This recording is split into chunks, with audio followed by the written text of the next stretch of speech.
c'est Joël de la chaîne Fluffy Kawaii Jo et aujourd'hui je me suis dit que j'allais faire une vidéo en français. Je suis en ce moment à Paris. J'ai passé pas mal de temps avec mes amis français pour la coupe de robotique, en Belgique, en France et ici je suis maintenant une semaine à Paris. Et il se trouve que malgré que j'ai pas spécialement l'accent vaudois comme plein de personnes que je connais qui auraient l'accent vaudois, il se trouve que je passe quand même pas super inaperçue en tant que Suisse à Paris. Bon, j'ai quand même... les Français, ils ont ce qu'ils appellent un accent suisse, que je pense que c'est quelque chose qui n'existe pas. Bref, il y a plein de trucs, outre mon accent, qui me trahit en tant que Suisse en France. Et je vais vous faire le top 5.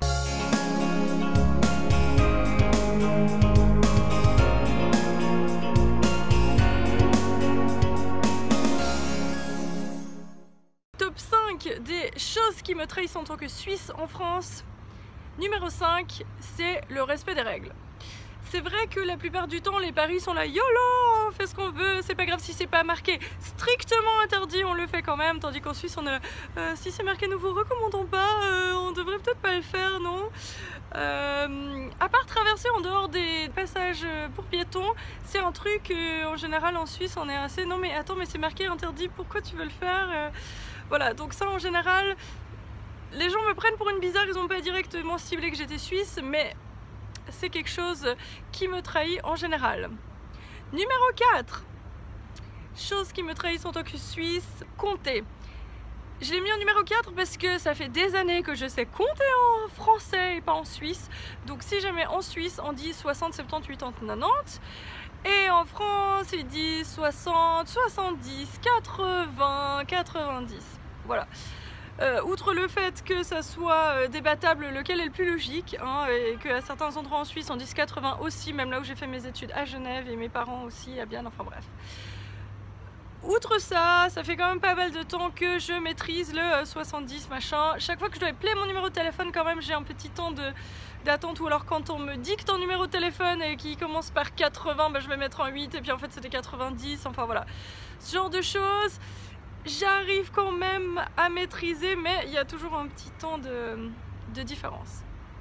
Numéro 3, là où j'essaye de faire quand même un peu attention, c'est les mots. Vous vous rendez bien compte, même dans la France entière, tellement grande, il y a des mots différents entre le nord, le sud, machin et tout.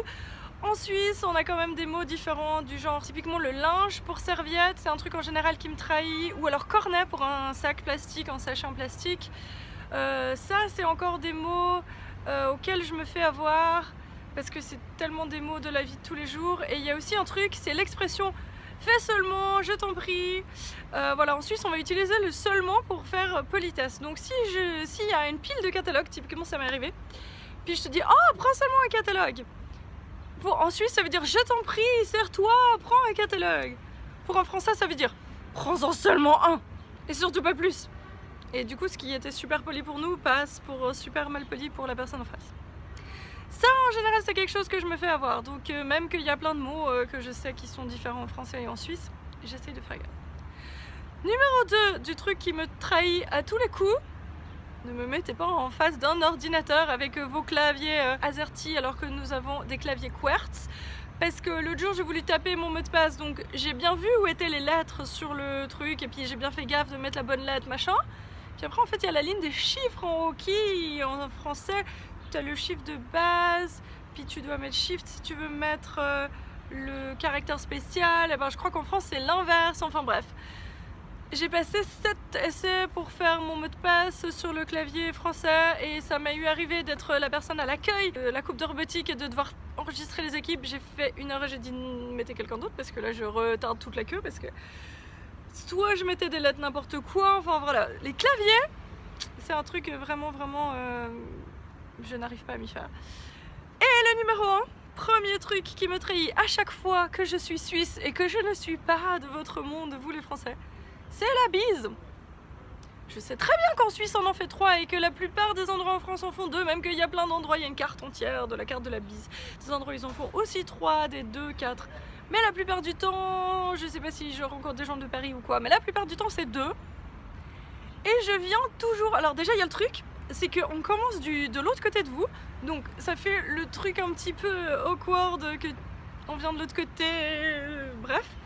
Mais surtout, au bout de la deuxième, moi je suis déjà partie pour ma troisième et la personne s'est déjà retirée et voilà, ça fait le gros vent à chaque fois.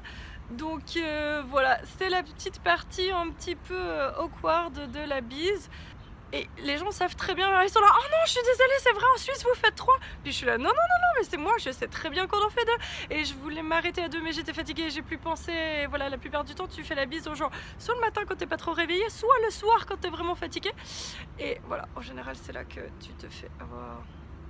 Et vous, si vous êtes suisse et que vous côtoyez souvent des Français, quels sont les trucs auxquels vous vous faites avoir? Est-ce que c'est les mêmes que moi? Est-ce que c'est des autres? Et si vous êtes Français et quand vous venez en Suisse, quelles sont les choses qui vous font direct découvrir que vous êtes Français? Je serais assez intéressée. Et s'il y a des Belges là dans l'histoire, pareil, toute l'histoire, dites-moi qu'est-ce qui est différent entre Suisse, France et Belge. Et personnellement vous, qu'est-ce qui vous fait découvrir en tant qu'autre francophone dans un autre pays? Je serais curieuse de le savoir. Enfin voilà, j'espère que vous aurez aimé cette vidéo et si c'est le cas, n'oubliez pas de vous abonner. À bientôt, bye bye.